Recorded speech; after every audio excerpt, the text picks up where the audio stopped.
Media செய்திகள். இன்றைய தலைப்புச் செய்திகள்.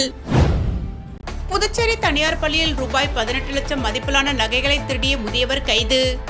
நகைகளை பறிமுதல் செய்த போலீசார் அவரை சிறையில் அடைப்பு. புதுச்சேரி என்ஆர் காங்கிரஸ் தமிழக வெற்றிக் கழகம் இடையே கூட்டணி பேச்சுவார்த்தை தொடங்கியதாக தகவல். ரங்கசாமி நிபந்தனையை பாஜக ஏற்காததால் 24 மணி நேரம் கெடு. புதுச்சேரியில் 30 தொகுதிகளிலும் பாமக தனித்து போட்டி. பாஜக என்ஆரும் சென்றை சந்தித்தும் முடிவு கூறாததால் முடிவு. காரைக்கால் மாவட்டத்தில் தேர்தல் விழிப்புணர்வு தொடர்பான வாசகங்கள் அடங்கிய பால் பாக்கெட் மாவட்ட ஆட்சியர் இஷிதா ராட்டி வெளியிட்டார். புதுச்சேரியில் தனியார் பள்ளியில் ரூபாய் 18 லட்சம் மதிப்பிலான நகைகளை திருடிய முதியவரை கைது செய்த போலீசார் அவரிடமிருந்து நகைகளை பறிமுதல் செய்தனர். புதுவை கருவடிக்குப்பம் சண்முகா நகரை சேர்ந்தவர் லட்சுமி. இவர் எல்லைப்பிள்ளை சாவடி 100 அடி ரோட்டில் சிறப்பு பள்ளி நடத்தி வருகிறார். காலை 8:30 மணிக்கு பள்ளி திறந்துவிட்டு இரவு 8 மணிக்கு மூடுவது வழக்கம். கடந்த 23ஆம் தேதி இவர் தனது வீட்டிலிருந்து ரூபாய் 18 லட்சம் மதிப்பிலான தனது தங்க நகைகள் மற்றும் ரூபாய் 1 லட்சம் ரொக்கத்தை எடுத்து வந்து பள்ளியின் மேஜை டிராவில் வைத்துள்ளார். கடந்த 12ஆம் தேதி வழக்கம் போல் பள்ளியை மூடிவிட்டு வீட்டிற்கு சென்றார். மறுநாள் காலை பள்ளி திறக்க வந்தபோது பள்ளியின் கதவுகள் உடைக்கப்பட்டு அவர் வைத்திருந்த நகை பணம் காணாமல் போயிருந்தது கண்டு அதிர்ச்சி அடைந்தார். இதுகுறித்து லட்சுமி அளித்த புகாரின் பேரில் ரெட்டியார்பாளையம் போலீசார் வழக்கு பதிவு செய்து அப்பகுதியிலுள்ள கண்காணிப்பு கேமராவில் பதிவான காட்சியை வைத்து விசாரணை நடத்தினர். விசாரணையில் பள்ளியில் நகை மற்றும் பணத்தை திருடியது அரியலூர் மாவட்டம் ஜெயங்கொண்டான் தாலுகாவை சேர்ந்த ரவிக்குமார் என்கிற ஓகிக்குமார், வயது 74 என்பது தெரியவந்தது. இதனையடுத்து அவரை கைது செய்த போலீசார் அவரிடமிருந்து 13 பவுன் நகை, வெள்ளிப் பொருட்கள் ஆகியவற்றை பறிமுதல் செய்து சிறையில் அடைத்தனர். இவர் மீது தமிழகம் மற்றும் புதுவையில் திருட்டு வழக்குகள் இருப்பதும் ரெட்டியார்பாளையம் போலீசாரால் கடந்த 1.5 ஆண்டுகளுக்கு முன்னர் கைது செய்யப்பட்டவர் என்பதும் குறிப்பிடத்தக்கது. புதுச்சேரியில் செல்போன் கடையின் பூட்டை உடைத்து செல்போன், உதிரி பாகங்கள் மற்றும் பணத்தை திருடிச் சென்ற நபரை கைது செய்த போலீசார் அவரிடமிருந்து ரூபாய் 2.50 லட்சம் மதிப்பிலான மொபைல் போன்களை பறிமுதல் செய்தனர். புதுச்சேரி லாஸ்பேட்டை குறிஞ்சி நகரை சேர்ந்தவர் ராஜன் பாபு, வயது 65. இவர் காமராஜர் வீதியில் செல்போன் கடை நடத்தி வருகிறார். கடந்த மாதம் 4ஆம் தேதி இரவு இவரது கடையின் பூட்டை உடைத்து புதிய செல்போன்கள், கல்லாவில் இருந்த பணம் மற்றும் உதிரி பாகங்களை மர்ம நபர்கள் திருடிச் சென்றனர். இதுகுறித்து ராஜன் பாபு அளித்த புகாரின் அடிப்படையில் பெரிய கடை போலீசார் வழக்கு பதிவு செய்து விசாரணை நடத்தினர். விசாரணையில் செல்போன் கடையில் பூட்டை உடைத்து திருடியது கன்னியாகுமரி மாவட்டம் தோப்பூர் மலசங்கரன் குழியை சேர்ந்த விஜயகுமார், வயது 53 என்பது தெரியவந்தது. இதனையடுத்து அவரை கடந்த 1ஆம் தேதி கைது செய்த போலீசார் நீதிமன்றத்தில் ஆஜர்படுத்தி சிறையில் அடைத்தனர். நேற்று அவரை காவலில் எடுத்து விசாரணை நடத்திய போது அவர் திருடிய செல்போனில் சிலவற்றை விற்றுவிட்டதாகவும் சுமார் 2.50 லட்சம் மதிப்பிலான 12 செல்போனை விருத்தாச்சலம் ரயில் நிலையம் அருகில் உள்ள புதரில் மறைத்து வைத்திருப்பதாகவும் தெரிவித்துள்ளார். இதனையடுத்து அந்த செல்போன்கள் பறிமுதல் செய்யப்பட்டது. விஜயகுமார் விசாரணை முடிந்து மீண்டும் காலப்பட்டு மத்திய சிறையில் அடைத்தனர். திருவேணி நகர் அருள்மிகு ஸ்ரீ திரிபுர சுந்தரி உடனுரை ஸ்ரீ திரிவேணீஸ்வரர் ஆலயத்தில் தேய்பிறை பிரதோஷ வழிபாடு வெகு சிறப்பாக நடைபெற்றது. புதுச்சேரி மாநிலம் வில்லியனூர் சட்டமன்ற தொகுதிக்குட்பட்ட பி மணவெளி திரிவேணி நகர் பகுதியில் அமைந்துள்ள அருள்மிகு ஸ்ரீ திரிபுர சுந்தரி உடனுரை ஸ்ரீ திரிவேணீஸ்வரர் ஆலயத்தில் தேய்பிறை பிரதோஷ வழிபாடு வெகு சிறப்பாக நடைபெற்றது. தேய்பிறை பிரதோஷத்தை முன்னிட்டு சிறப்பு அபிஷேகங்கள் மற்றும் சிறப்பு அலங்காரத்தில் தீபாராதனை நடைபெற்றது. இதில் சுவாமிக்கு பால், தயிர், இளநீர், சந்தனம், விபூதி, பன்னீர், பழங்கள், பஞ்சாமிர்தம், தேன், அபிஷேகத்தூள் உள்ளிட்ட பல்வேறு திரவியங்களால் அபிஷேகம் செய்யப்பட்டது. தொடர்ந்து சுவாமிக்கு கலசாபிஷேகம் நடைபெற்றது. இதனைத் தொடர்ந்து சுவாமிக்கு மகா தீபாராதனை காண்பிக்கப்பட்டது. இதில் திரளான பக்தர்கள் கலந்து கொண்டு சுவாமி தரிசனம் செய்தனர். மேலும் பிரதோஷ விழாவினை முன்னிட்டு ஆலயத்தில் கோபூஜை நடைபெற்றது. இதில் பசு மற்றும் கன்றுகளுக்கு சிறப்பு பூஜைகள் செய்யப்பட்டது. தொடர்ந்து பிரதோஷ நாயகர் உள்பிரகாரம் வலம் வருதல் நிகழ்ச்சி நடைபெற்றது. இதனையடுத்து விழாவில் கலந்து கொண்ட பக்தர்களுக்கு அன்னதானம் வழங்கப்பட்டது. நிகழ்ச்சிக்கான ஏற்பாட்டினை அறங்காவலர் குழு மற்றும் திரிவேணி நகர் பக்த அன்பர்கள் சிறப்பான முறையில் செய்திருந்தனர். கூனிமுடக்கு பகுதியில் அமைந்துள்ள ஆதி கைலாசநாதர் தியான திருக்குடில் பிரதோஷ வழிபாடு நடைபெற்றது. புதுச்சேரி மாநிலம் கூனி முடக்கிலிருந்து காட்டேரிக்குப்பம் செல்லும் பாதையில் தமிழக பகுதியான வழுதாவூர் சேரநகர் பகுதியில் எழுந்தருளியிருக்கும் ஆதி கைலாசநாதர் தியான திருக்குடலில் நேற்று மாலை பிரதோஷ வழிபாடு நடைபெற்றது. புதுச்சேரி மாநிலம் கூனி முடக்கிலிருந்து காட்டேரிக்குப்பம் செல்லும் பாதையில் தமிழக பகுதியான வழுதாவூர் சேரநகர் பகுதியில் எழுந்தருளியிருக்கும் ஆதி கைலாசநாதர் தியான திருக்குடலில் நேற்று மாலை பிரதோஷ வழிபாடு நடைபெற்றது. முன்னதாக சுவாமிக்கு பால், தயிர், இளநீர், சந்தனம், விபூதி, பஞ்சாமிர்தம், பன்னீர் உள்ளிட்ட பல்வேறு திரவியங்களால் அபிஷேகம் செய்யப்பட்டது. தொடர்ந்து உலக நன்மை வேண்டி நடைபெற்ற கூட்டு வழிபாட்டில் திரளான பக்தர்கள் கலந்து கொண்டனர். இதனைத் தொடர்ந்து சுவாமிக்கு பூஜைகள் செய்யப்பட்டு மகா தீபாரதனை காண்பிக்கப்பட்டது. இதில் பக்தர்கள் திரளானோர் கலந்து கொண்டு சுவாமி தரிசனம் செய்தனர். தொடர்ந்து விழாவில் கலந்து கொண்ட பொதுமக்கள் அனைவருக்கும் அன்னதானம் வழங்கப்பட்டது. இதனைத் தொடர்ந்து சிவலிங்கம் சுவாமிக்கு எதிரில் நந்திக்கு பதிலாக அமைந்துள்ள பீடத்தில் பக்தர்கள் அமர்ந்து தியானம் மேற்கொண்டு இறையருளை பெற்றனர். பிரதோஷ வழிபாட்டிற்கான ஏற்பாட்டினை போற்றியவர்கள் அருள்மொழி அம்மையார் குடும்பத்தினர் மற்றும் ஆதி கைலாஷ்நாத தியான திருக்குடலில் நிர்வாகிகள் சிறப்பான முறையில் செய்திருந்தனர். வில்லியனூர் அருகே கார் மோதியதில் பைக்கில் சென்ற திருக்குன்னூர் சப் இன்ஸ்பெக்டர் படுகாயமடைந்த நிலையில் தீவிர சிகிச்சை பெற்று வருகின்றார். திருக்குன்னூர் காவல் நிலைய சப் இன்ஸ்பெக்டராக பிரியா உள்ளார். இவர் நேற்று மாலை புதுச்சேரியிலிருந்து அருமார்த்தபுரம் புதிய பைபாஸ் சாலை வழியாக வில்லியனூர் பகுதி நோக்கி தனது ஸ்கூட்டியில் சென்றார். அப்பொழுது வில்லியனூரிலிருந்து மணவெளி சாலையில் திரும்பிய கார் சப் இன்ஸ்பெக்டர் ஸ்கூட்டி மீது மோதியது.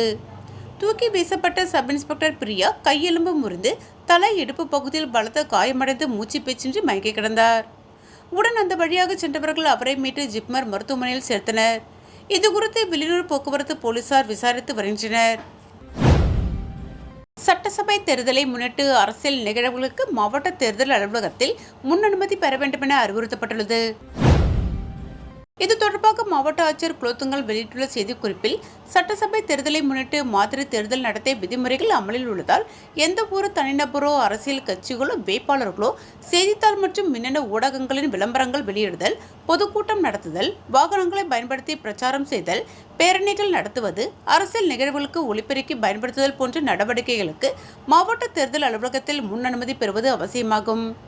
இதையொட்டி பொதுமக்கள், வேட்பாளர்கள் மற்றும் அரசியல் கட்சிகள் சிரமம் இல்லாமல் எளிதாக அனுமதி பெறுவதற்கு ஏதுவாக பல்வேறு துறை அதிகாரிகளை உள்ளடக்கிய அமைப்பு சாரம் திட்டம் மற்றும் ஆராய்ச்சித்துறை வளாகத்தில் செயல்பட்டு வருகிறது. அந்த அமைப்பு ஒற்றை சாளர முறையில் அரசியல் நிகழ்வுகளுக்கு அனுமதி அளித்து வருகிறது. ஆகவே பொதுக்கூட்டம், பிரச்சாரம், வாகன பிரச்சாரம், ஒலிபெருக்கி பயன்படுத்தி பிரச்சாரம் செய்தல், வீடியோ வேன் பிரச்சாரம் செய்ய விரும்புவோர் முறையாக விண்ணப்பங்களை சமர்ப்பித்து முன் அனுமதி பெற்றுக் கொள்ளுமாறு அறிவுறுத்தப்படுகிறது. புதுச்சேரியில் என்ஆர் காங்கிரஸ் தமிழக வெற்றி கழகம் இடையே கூட்டணி பேச்சுவார்த்தை தொடங்கி உள்ளதாக தகவல்கள் வெளியாகியுள்ளன. புதுச்சேரியில் தற்பொழுது என்ஆர் காங்கிரஸ் தலைமையிலான தேசிய ஜனநாயக கூட்டணி ஆட்சி நடைபெற்று வருகிறது. வருகின்ற சட்டப்பேரவை தேர்தலிலும் என்ஆர் காங்கிரஸ் பாஜக கூட்டணி தொடரும் என்று எதிர்பார்க்கப்பட்டது. இரு கட்சிகளின் தலைவர்களிடையே கடந்த வாரம் தொகுதி பங்கீட்டு பேச்சுவார்த்தை நடைபெற்ற நிலையில் உடன்பாடு எட்டப்படவில்லை. புதுச்சேரிக்கு மாநில அந்தஸ்திற்கான உறுதிமொழியை வழங்க வேண்டும், ஜோ சார்லஸ் மார்ட்டினால் தொடங்கப்பட்ட லட்சிய ஜனநாயக கட்சியை தேசிய ஜனநாயக கூட்டணியில் சேர்க்கக்கூடாது என்ற இரு முக்கியமான நிபந்தனைகளை பாஜக தலைமைக்கு என்ஆர் காங்கிரஸ் தலைவர் ரங்கசாமி முன்வைத்துள்ளார். இந்த நிலையில் லட்சிய ஜனநாயக கட்சி தொடர்பான என்ஆர் காங்கிரசின் நிபந்தனையை பாஜக மறுத்ததாக தகவல்கள் தெரிவிக்கின்றன. இதனால் புதுச்சேரி தனியார் விடுதியில் இன்று காலை நடைபெறவிருந்த கூட்டணி பேச்சுவார்த்தையை ரங்கசாமி புறக்கணித்துள்ளார். சுமார் 2 மணி நேரம் காத்திருந்த புதுச்சேரி பாஜக தேர்தல் பொறுப்பாளரும் மத்திய அமைச்சருமான மன்சுக் மாண்டவியா புறப்பட்டுச் சென்றார். புதுச்சேரி சட்டப்பேரவை தேர்தலுக்கான வேட்புமனு தாக்கல் இன்று முதல் தொடங்கியிருக்கும் சூழலில் நிபந்தனைகள் குறித்து முடிவெடுக்க பாஜகவிற்கு 24 மணி நேரம் ரங்கசாமி கெடு விதித்திருப்பதாக தகவல்கள் தெரிவிக்கின்றன. இதனிடையே தமிழக வெற்றி கழகத்துடன் என்ஆர் காங்கிரஸ் நிர்வாகிகள் பேச்சுவார்த்தை தொடங்கி உள்ளதாகவும் கூறப்படுகிறது. புதுச்சேரியில் 30 தொகுதிகளில் தனித்து போட்டியிட பாமக முடிவு செய்துள்ளது. புதுச்சேரி பல்தாபூர் சாலையில் உள்ள வன்னியர் சங்க அலுவலகத்தில் நேற்று இரவு நிர்வாகிகளுடன் ஆலோசனைக் கூட்டம் நடைபெற்றது. மாவட்ட செயலாளர்கள் வடிவேலு, மதியழகன், கோபி உள்ளிட்ட முக்கிய நிர்வாகிகள் பங்கேற்றனர். ஆலோசனைக்கு பிறகு செய்தியாளர்களும் பேசிய நிர்வாகிகள், தமிழகத்தில் தேஜா கூட்டணியுடன் பாமக போட்டியிட்டாலும் புதுச்சேரியில் உள்ள கூட்டணி தலைவர்கள் தங்களை மதிக்கவில்லை.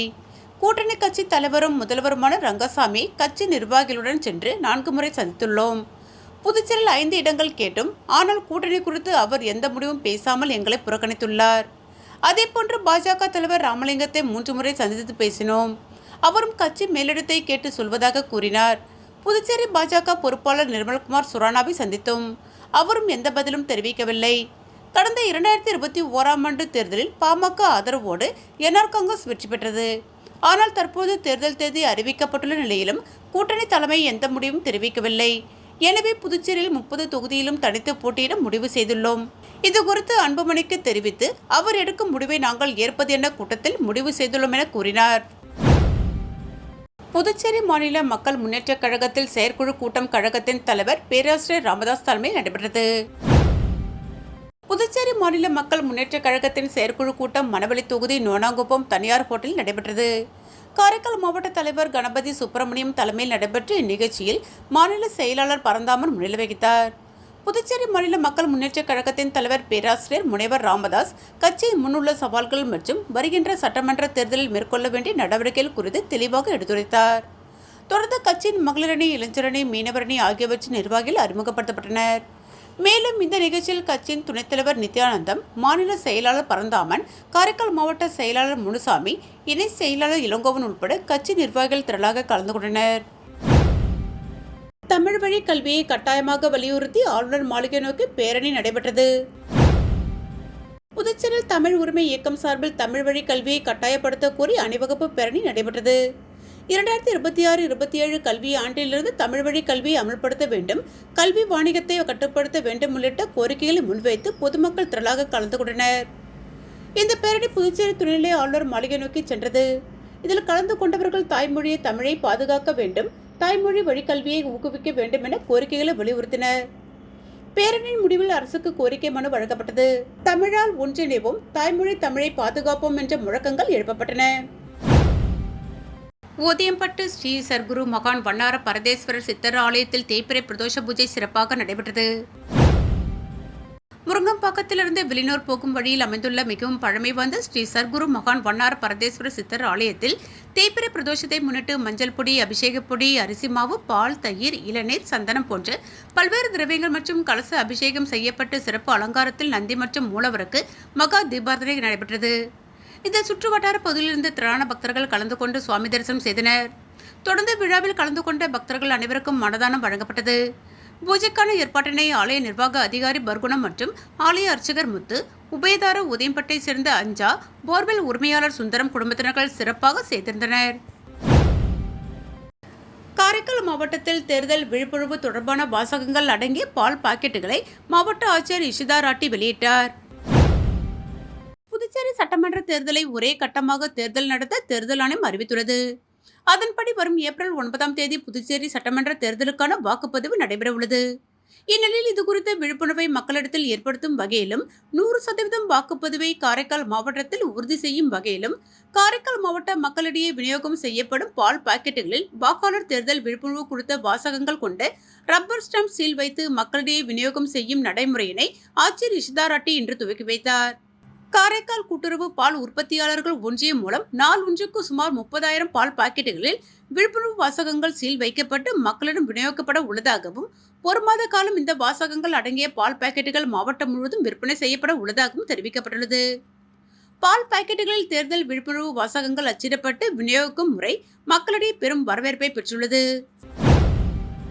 காரைக்கால் ஊழியப்பத்து கோயில் விவகாரம் தொடர்பாக சட்டமன்ற தேர்தலை புறக்கணிக்க உள்ளதாக விடுதலை சிறுத்தைகள் கட்சியினர் எச்சரிக்கை விடுத்துள்ளனர். காரைக்கால் மாவட்டம் நிரவி திருப்பட்டினம் தொகுதிக்குட்பட்ட ஊழியப்பத்து ஸ்ரீ பத்ரகாளி அம்மன் ஆலயத்தின் ஆண்டு திருவிழாவில் கடந்த ஆண்டு மற்றொரு சமூகத்தினர் வசிக்கும் பகுதி வழியாக சாமி சென்று வர அனுமதிக்காத நிலையில் அப்போதிருந்த துணை மாவட்ட ஆட்சியர் அர்ஜுனன் ராமகிருஷ்ணன் பொது வழியில் சாமி செல்ல எந்த தடையும் இல்லை எனவும் சாமியுடன் 10 நபர்கள் மட்டும் சென்று வரலாம் என உத்தரவிட்டார். இந்நிலையில் கடந்த ஆண்டு பலத்த போலீஸ் பாதுகாப்புடன் வீதி உலா நிகழ்ச்சி நடைபெற்றது. இந்த ஆண்டு திருவிழாவின் வீதி உலா நிகழ்ச்சியில் அனுமதிக்கப்பட்ட நபர்களை மீறி அதிகமானோர் சாமியுடன் வந்ததாகவும், இதனால் இரு தரப்பினரிடையே வாக்குவாதம் ஏற்பட்டதாகவும் கூறப்படுகிறது. இதனையடுத்து இன்று காரைக்கால் மாவட்ட துணை ஆட்சியரை சந்தித்து ஊழியப்பத்து மக்கள் மற்றும் விடுதலை சிறுத்தைகள் கட்சியினர் சம்பவம் குறித்து எடுத்துரைத்தனர். இதில் உரிய முடிவு எட்டப்படாத நிலையில் சுதந்திரமடைந்து எத்தனை ஆண்டுகள் கடந்த நிலையிலும் ஒடுக்கப்பட்ட மக்களுக்கு விடுதலை கிடைக்கவில்லை எனவும், இதனை கண்டிக்கும் வகையில் நடைபெறவுள்ள சட்டமன்ற தேர்தலை காரைக்கால் மாவட்ட விடுதலை சிறுத்தைகள் கட்சி புறக்கணிக்க உள்ளதாகவும் அக்கட்சியின் மாநில அரசியல் குழு செயலாளர் அரசு வணங்காமுடி செய்தியாளர்களிடம் தெரிவித்தார். இந்த சம்பவத்தில் தொடர்புடைய குற்றவாளிகளை கைது செய்யும் வரை எங்களது போராட்டம் ஓயாது எனவும் அவர் தெரிவித்துள்ளார். மீண்டும் இன்றைய தலைப்புச் செய்திகள். புதுச்சேரி தனியார் பள்ளியில் ரூபாய் 18 லட்சம் மதிப்பிலான நகைகளை திருடிய முதியவர் கைது. நகைகளை பறிமுதல் செய்த போலீசார் அவரை சிறையில் அடைப்பு. புதுச்சேரியில் என்ஆர் காங்கிரஸ் தமிழக வெற்றிக் கழகம் இடையே கூட்டணி பேச்சுவார்த்தை தொடங்கியதாக தகவல். ரங்கசாமி நிபந்தனையை பாஜக ஏற்காததால் 24 மணி நேரம் கெடு. புதுச்சேரியில் 30 தொகுதிகளிலும் பாமக தனித்து போட்டி. பாஜக என்ஆரும் சென்றை சந்தித்தும் முடிவு கூறாததால் முடிவு. மாவட்டத்தில் தேர்தல் விழிப்புணர்வு தொடர்பான வாசகங்கள் அடங்கிய பால் பாக்கெட் மாவட்ட ஆட்சியர் இஷ்தா ராட்டி வெளியிட்டார். இத்துடன் A1 மீடியா செய்திகள் நிறைவு பெற்றன. நன்றி.